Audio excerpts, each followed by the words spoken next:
You're listening to the Foreign and International Medical Graduate Show, a podcast to inspire physicians in the process of immigration to the United States and access to graduate medical education. We create meaningful and helpful content that motivates medical students and doctors throughout the world, with the goal of creating a community that supports itself and gives feedback to each other, that stays updated with the most recent tips and advice on how to make it in America and become a successful resident or fellow in the speciality of your dreams. Dr. Alonso Osorio is board certified and residency trained in both emergency and family medicine and will be bringing you 20 years of his personal experiences, struggles, and motivation. We'll be chatting with people like you to talk about the lessons they've learned along their personal path, how to make an impact, and how we can all benefit from it. Also, we'll analyse the current resources available and how to benefit from them. Thanks for joining us. Please enjoy the show. Hello and welcome back to the Foreign and International Medical Graduate. This is your host, Dr. Alonso Osorio. Well, it's been about 12 to 15 days since I produced material for you guys, and like everything else in life, I think COVID has taken a token on many families across the planet, and this virus has directly impacted not only the economics of the world but in the United States. And who would have thought that in the United States in general, the emergency department volumes had gone to pretty much nothing. Locally, we have seen impacts on volumes decreasing from 50 to 75%, in some pediatric settings up to 90%. And when you really look and compare this to cities like New York, you realize how come people are not going to the emergency department. And if I'm a patient, I would say that it makes sense. People have fear. They have the potential risk of going for medical care and getting infected.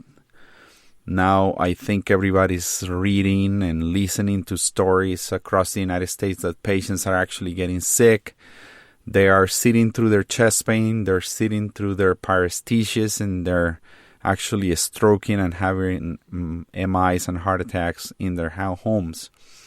And what I'm seeing after the volume is starting to pick up is that people are coming with the regular chronic conditions, but very much flourishing and remarkably exacerbated.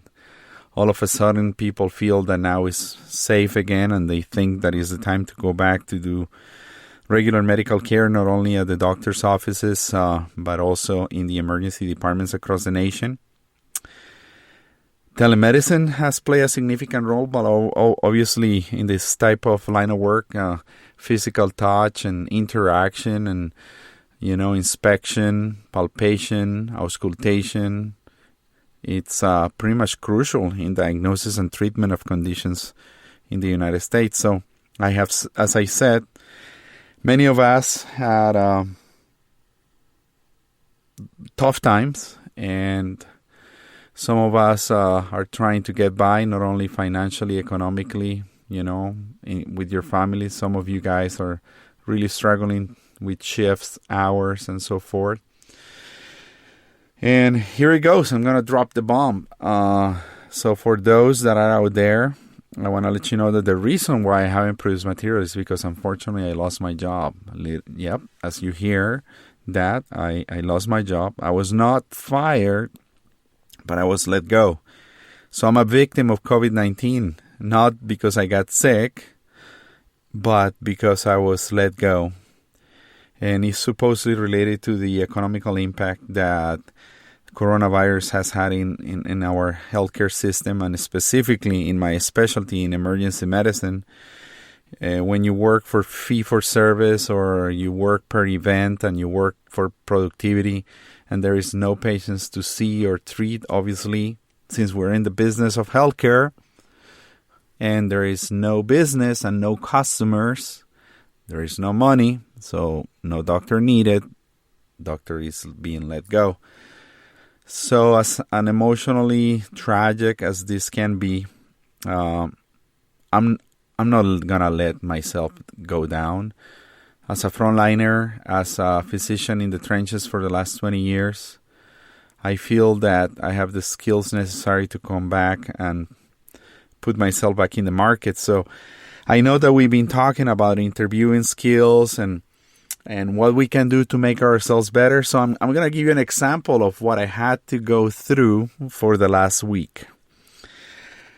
As of Monday, I'm seeing the writing on the wall that I'm being one of those potential doctors that is being let go. As of Tuesday, I get a notification that I have a phone call to meet at my office to be dismissed. So I immediately got on the phone and I started calling my contacts, friends, family, relatives that I have had across the nation because, as you know, I've been in many states in the United States practicing medicine, and this is my 11th year of practice after having had graduated from emergency medicine and my 20th year from having graduated from medical school and my 15th or 16 and a half year from having graduated from family medicine. So I've been around for a while, and through that period, I created a lot of friends and a lot of colleagues and a lot of people that know me. And one thing I can tell you guys, something that I have done throughout my life is leave a great reputation no matter where I've been. Call it Keokuk, Iowa, Muscatine, Mount Pleasant, Ottumwa, Washington, Red Oak, Atlantic, Harlan, Iowa. From the smallest emergency department that I ever worked, of 5,000 visits a year, to the largest that I have worked, managing 250,000 visits per year. I have seen it all, and I've taken care of my patients, but I have never forgotten who I am, and I never forgotten how to take care of my staff, my nurses, my people, my respiratory therapists, my techs, my paramedics, my lab technicians, my CT technologists, my ultrasonographers, my X-ray technologists, and pretty much everybody from the registrar, from the patient care representative, everybody has taught me something in life. And for that reason, they deserve to be treated with respect. And guess what? 20 years later, I see myself realizing that these people skills actually have gotten me out of a crisis like the one that I saw myself going through this week. So having said that, I started making calls. I made a bunch of phone calls across the nation, specifically to Texas and here in Tampa. By the way, I'll tell you why tennis has been so important in my life. I started making calls, and guess what? People that I knew in Texas knew people that I know here in Tampa.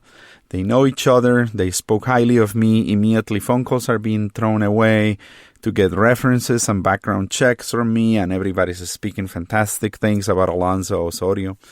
And I went to the office on Wednesday. I was let go. I entered the office dressed for success because I had an interview at 11 a.m. I was let go by 10:12. I walked out. I drove 30 minutes for my new job interview. I was unemployed for about 45 minutes. I had a job by the end of that interview. I had a bunch of formal phone calls and Zoom meetings that I had to go through. And guess what? I have a job now. It's here locally in Tampa with a fantastic medical group. Life goes on. I'm going to be able to support my family. I have 90 days left in my current position. And I have no regrets. I have no regrets of what I have done in my professional career. I have taken care of people with respect. I enjoy my job. I have provided high quality of medical care. I have related to my colleagues, partner, and specialists. I have taken care of my family, and no one can speak poorly or badly of me. So having said that, who would have thought that I am back in an interview process again? So, guys, we're talking about interviewing skills, interviewing process. Guess what? I went through this week. I had to call people. I had to sell myself. I had to go back to, the drawing board. And this is life. This is going to be me. I'm 42. I'm reinventing myself. I'm starting my career in another company from zero. But I'm going to rebuild my reputation, my connections, my rapport with my nurses, my techs, and every single person across the hospital staff. I have learned many things. I'm going to grow. from mistakes and potentially flaws. The only way to look at it is be mature and realize if there is anything you could have done or anything that by reflecting you could improve. This is the moment. This is the moment to improve. This is the moment to lift up your chin, pump up your chest, and take massive action. Take action by the minute. Don't wait. Don't hesitate. Even if you're feeling down, this is not the moment to bury yourself under a pillow. Get out. Put yourself in the best dress. Shave. Get to exercise. Get on time. Get to work. Speak like you own it and be successful. You all can do it. I can do it. We can do it together. So let me tell you how it went for me. It's 11 a.m. I was professionally dressed, what I had a very nice suit that I just had purchased. It was fitted about a month ago for an event that I had. And I didn't wear a tie, but I was nicely shaved and face was nicely trimmed. I was smelling good, a little bit of perfume, not too overwhelming, not too much.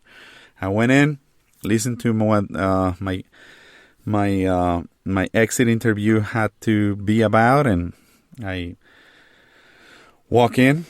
Unfortunately, during coronavirus, shaking hands is not a thing, but we decided to shake hands, and we sat down, and I listened. I listened to my colleague. We had many people in common. They knew a lot about me. They had made some phone calls. They knew about my particular interests, my hobbies, my life. And we just spoke like two normal humans, looking at each other in the eyes, with a nice posture, sitting properly with confidence, not in a cocky position, open hands over the table, relaxed shoulders, a smiling face, open big bright eyes, and listening. Always being mindful of my tone of voice, my attitude, my hands, my expression, not putting my hands in my pockets, taking notes, leaving my cell phone on the side, completely and fully engaged into what my interviewer had to tell me and ask me. They obviously asked me a lot about behavioral questions. I had a lot of behavioral questions, and the next podcast again with Dr. Daniela Rodriguez is going to be about behavioral questions. So a lot of things, people want to know about you. They want to know what is life like, what your family is like. I mean, they're not supposed to tell you about it, ask you about it, but if you're willing to tell about it, you can. And something like a hobby, an interest that you might have, call it landscaping, call it gardening. In my case, it's tennis. Tennis has brought me so many friends, so many acquaintances, so many connections, so many people.